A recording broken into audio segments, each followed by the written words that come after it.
Maraming salamat, Patricia. Dadating ang araw, magkakaroon ka rin ng kasama. Hindi. She's in charge there and she does that very well. It's been a Kelly Williams kind of game. At nabanggit mo nga, Jason. Patanda rin.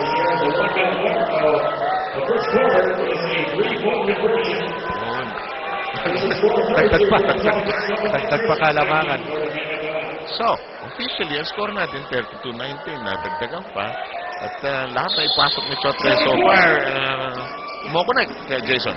It all started with Kelly Williams with that blitzkrieg of all those points, 13 in total para sa first quarter. Pero hindi doon natapos eh. Kelly Williams scored a lot of his points in the half-court set, but you have to credit also Jared Dillinger para sa kanyang pag-push ng bola in the fast break. Natalo itong Bimek ng isang araw. Umabot sila. Pero natalo sila sa Bravo 84-78. By the way, sa Victorias this weekend, maglalaban ng Ginebra Power Rating. Ikwento natin sa inyo. Mamaya, sa magkaisuonan natin mula sa Bacolod at sa Negros. Narito sa pick. Good help in the part of the third game. Kung nakita niya, inaararo na ni Ali Pick. Ito si John Ferrios, and then he just went up for that block shot from the weak side right here.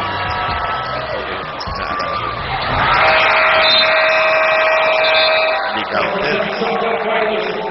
Sa boxing yun ang tawag doon, nilalakad ni Ali Pick e nahuli sa pang sa pool. Yung winawag na ng boksingero yun. Pero yung bang pagkawala ni Kirby Raymond na maaga for too many fouls earlier by Bimek, nakapekto mo sa kanila? Well, I actually talked to Coach Richard before the game, and their main concern really was to see that first group be more productive, and that first group again, they struggled in terms of scoring. And also, when you look at points on the board, nahirapan din sila.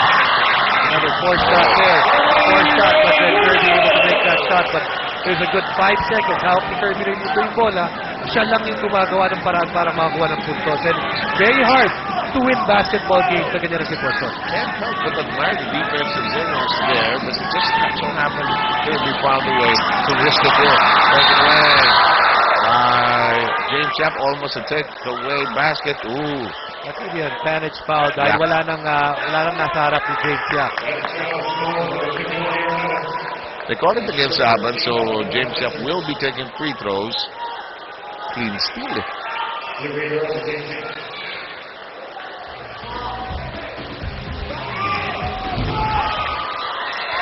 Ang inyong ball game, 32-21.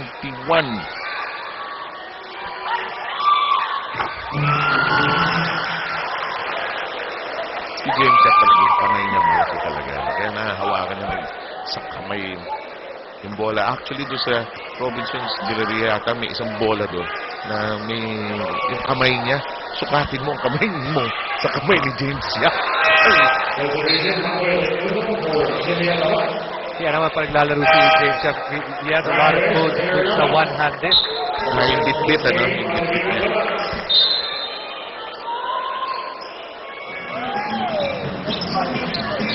(32-22) ang bilang po natin. Libre siya. Naku, problema, binaba ni Korean sa bola.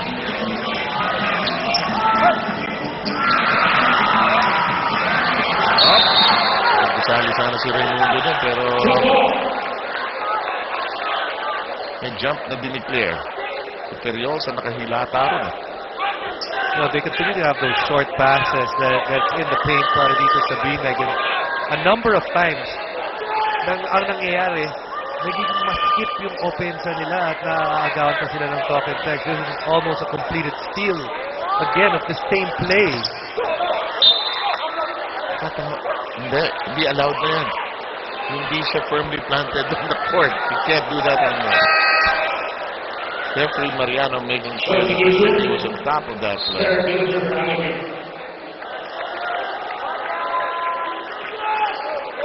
At ito naman yung maganda sa talk and text. When you look at their lineup, there's interchangeable parts. Kung kanina they were playing huge, napakalaki, nagsama si Ali P, tapos si Japper, si Kenny. Ngayon naman, maliit naman yung lineup nila on the floor. Pinaka-sentro nila, ito tumira na si Kelly Williams. First miss by Williams on the outside. 32-22, 10 pa rin ang abante.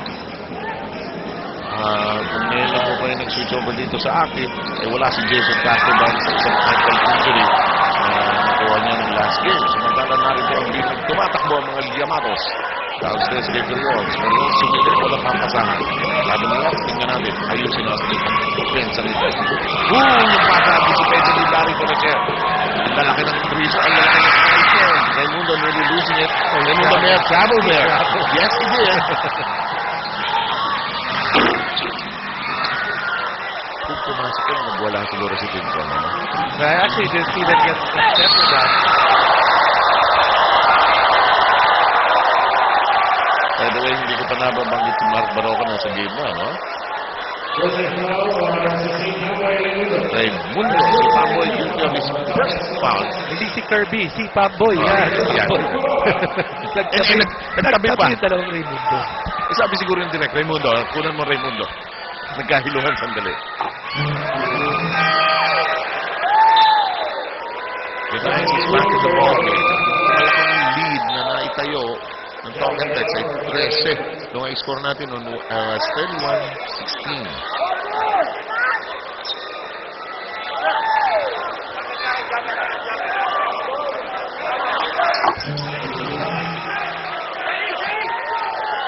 Dos por dos. 32-24. 9-10 to play. Nakuha ko ngayon. Kasama na kami sa dito, mga kaibigan. Out samantala ng offensive foul sa Talking Tex. So far not bad para kay Baroka. Couple of free throws earlier, tapos yun, nakakuha siya ng offensive foul mula kay Ryan Reyes. Ang rumoronda sa ating sidelines, Darren Friday at saka si Jesse Mendoza. And just as I said, that is Larry, libre. Pasa mo na kay Giselle. Oh, boy. Oh, good power! By Japet Aguilar.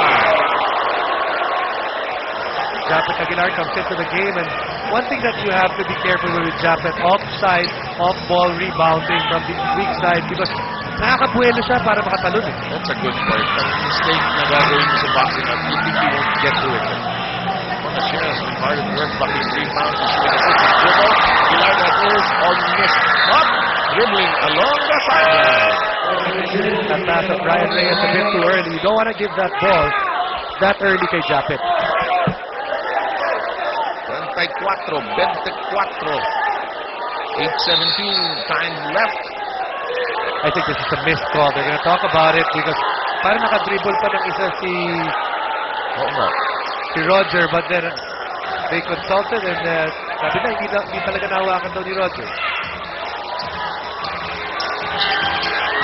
It was a bit of a forced shot there. Definitely a forced shot. Never had his feet underneath him. Kelly Williams zigzagging. Whoa!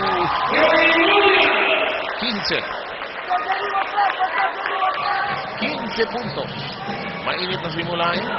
Dire-diretso pa rin. Alam mo, sir, kung hindi na mas masakit nga na wala si Jason Strauch as well as Harvey Perry. Bakit?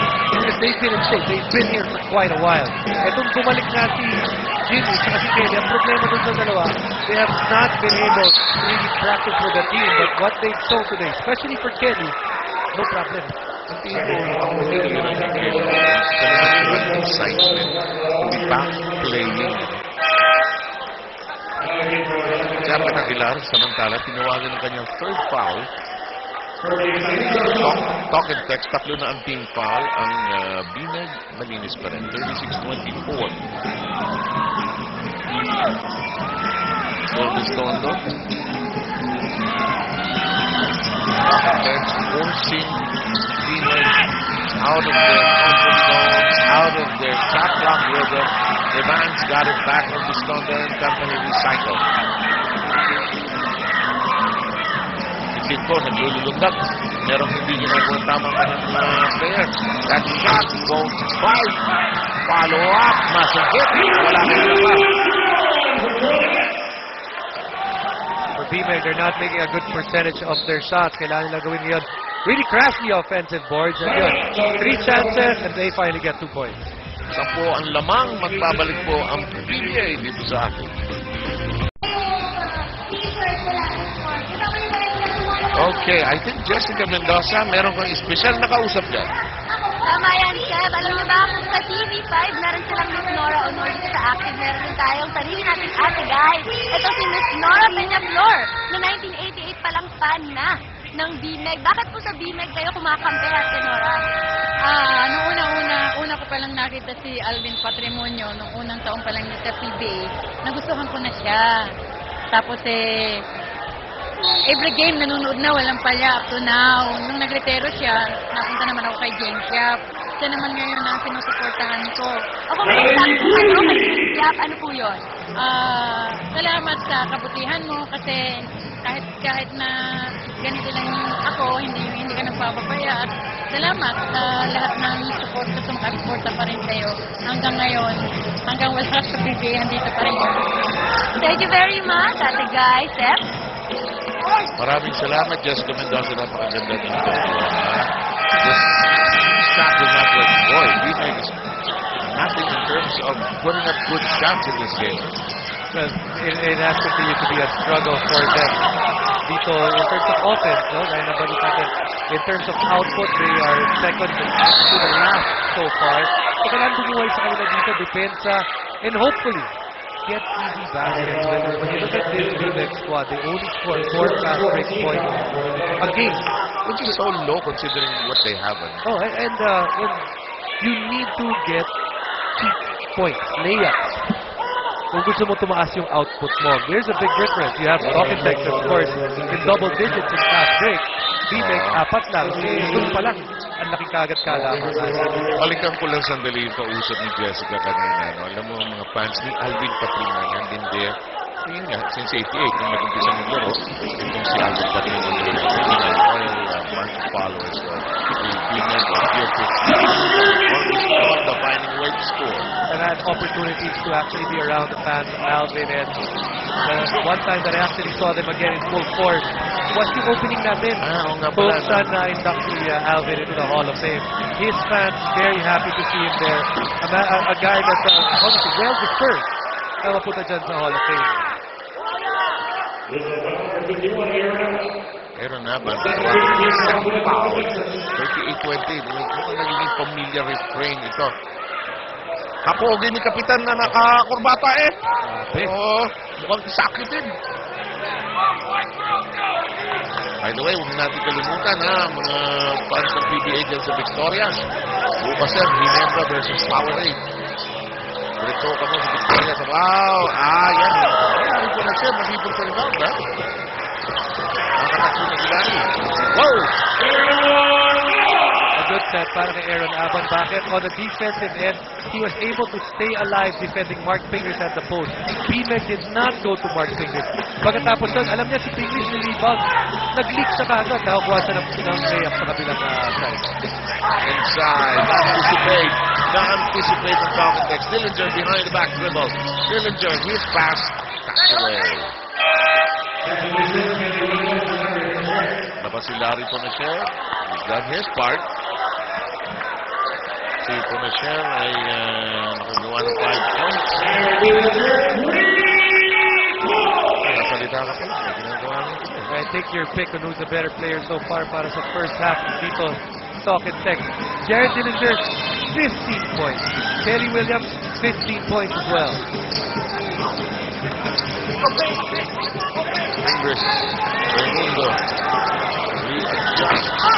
Line side. Fingers. Short forays. Not working. Gotta give credit to Talking Tex as well. They're sending 4 people out there to get rebounds. Parang hindi sila maliit yung mga rebounders ng BMEG. Parang no second chances, ano? Nice look break. The Villagers forced away. 6 on the shot clock. That's short. There's a foul off the dribble. Kung kanina nagkaroon ng problema sa fouls, it was BMEG. Sa ngayon, it's Talking Tex. Talking Tex already with their 6th foul of the quarter. BMEG, ni isa. Wala pang foul. Aaron? Let's keep the pressure on them. At saka ito yung utos ni Coach Trot sa Talking Tex. Let's keep the defense tight and get those rebounds. Sir, mukhang gustong-gusto nila bumawi sa talo ng Talking Tex ng huli. Yep, they did lose to Barako the last time out. And Chot Reyes, I guess nobody likes to lose. Back to back, 100-86 yung losing score ng Talking Text to Barako. We're at 43-30. This is a real this is 13 as the lead. The big scoop was actually 15. That's a big shot. Naman is part of the party and re-establishing the biggest lead. BMEG kailangan ng mag-summit conference behind by the biggest lead again.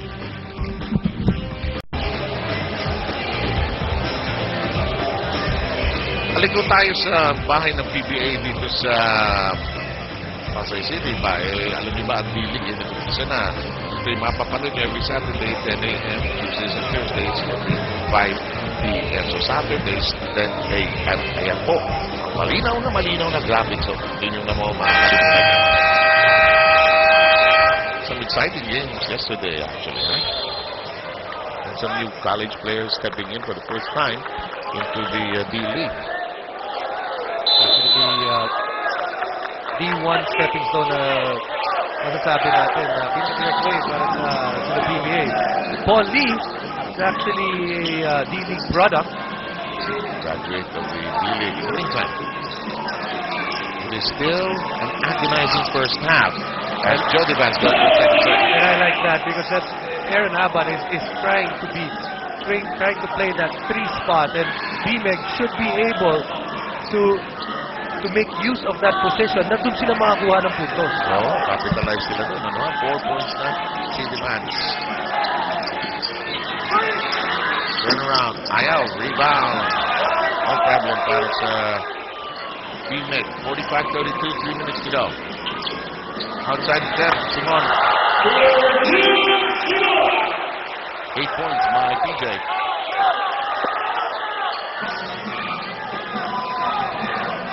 Ang nalalabing oras, 2:46. Second quarter.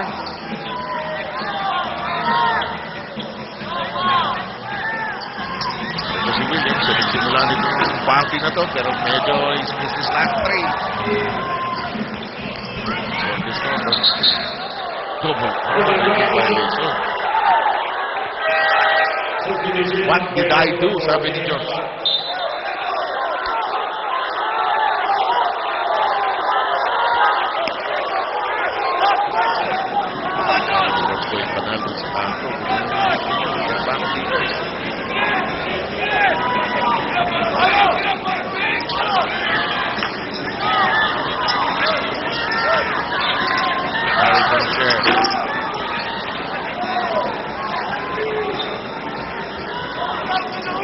Minutes to go, 45-34. This has been a refrain para sa Talking Text. Abante na may git sa umabot ng 15. 2 minutes na lang na. Double team by Ponachero and Abante.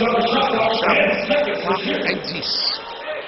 Again, Talking Text playing really good defense, really crowding. Ito mga players ng BMEG. Gandang metaphor yun. Pina-crowd talaga eh. Talagang pinagtutulungan eh. Obiscondo lobs it over to Yacondi and round 9 on the shot clock. I'd like to say right there, Abang on Raimundo, Kirby's got to get points in that situation. Willinger was off to the races. Tim Cone demonstrating what he felt may have been a foul.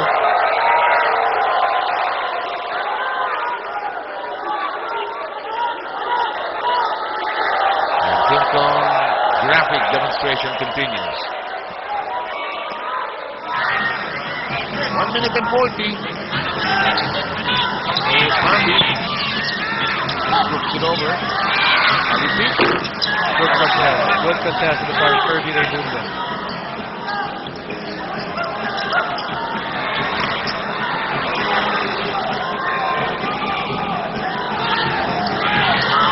We're down to the final minutes and 20 outside the 10.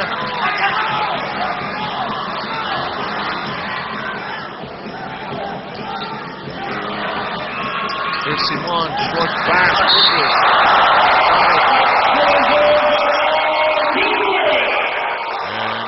That's on the line. That's a limit. Kanina pa natin nababanggit that itong kumpensa ng Bineg has been quite a struggle. But right now, after those 2 points by Mark Fingers, yung kalamangan in single digits by Talk 'n Text, because they also, on the other hand, have kept the scoring of Talk 'n Text to a minimum here in the second quarter. Only 14 points given up by BMEG so far here in the second after giving up 31 nung first quarter. Intimidating naman kasi masyado yung opening quarter ng Talk 'n Text. Hindi practice eh. Samantala, 55 seconds ang nalalabing. Referee Mariano says Joshua Viscondo guilty of the foul.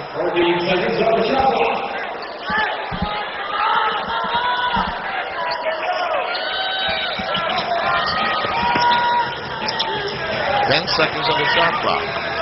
Raimundo off his foot. Well, it's something interesting at lagi napapahiyaw yung crowd natin pag dalawang 5'8", 5'9", nagbabantayan sa poste. People I don't exactly.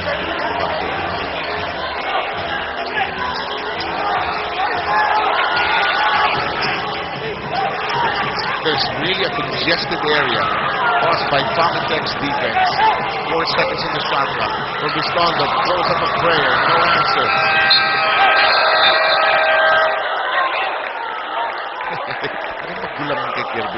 Well, it is getting physical. Yes. Up and down the order. Aaron Aban against James Yap in display alone. And right there, Kirby Raimundo and Jared Dillinger. But Dillinger parang nagsusumbong na tinamaan daw niya sa may labi. Well, the ref should say play on. May tawag na. Tingnan natin.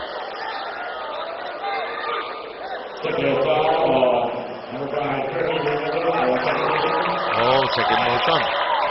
Binigay kay Raimundo. So, technical sa free throws ito. And you can see a bit of frustration in the BMEG there, especially their big men.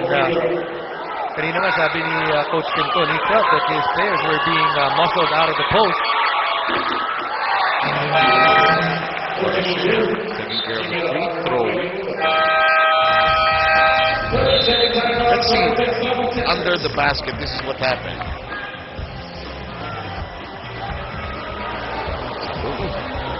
And low.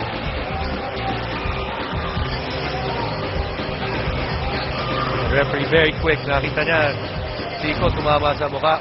Bunot kagad ng technical. So if we were to describe this first half, it's basically been all the way so far ang nangyayari. Talk 'n Text ang takbo ng laro. Yung tempo nila, rhythm nila, yung gusto nilang gawin. Yes, at least a majority of it. This half was really all about the first quarter. How well Talk 'n Text played that first 31-19.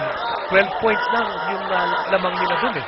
In the second quarter, it was more of a BMEG type of game in terms of what BMEG has shown so far this year. They only give up 15 points, while they, on the other hand, only score 18. Baba. 10 seconds to go. Alapad. Robustondo all over United Mouse. There has to be a shot somewhere just about now. Dillinger.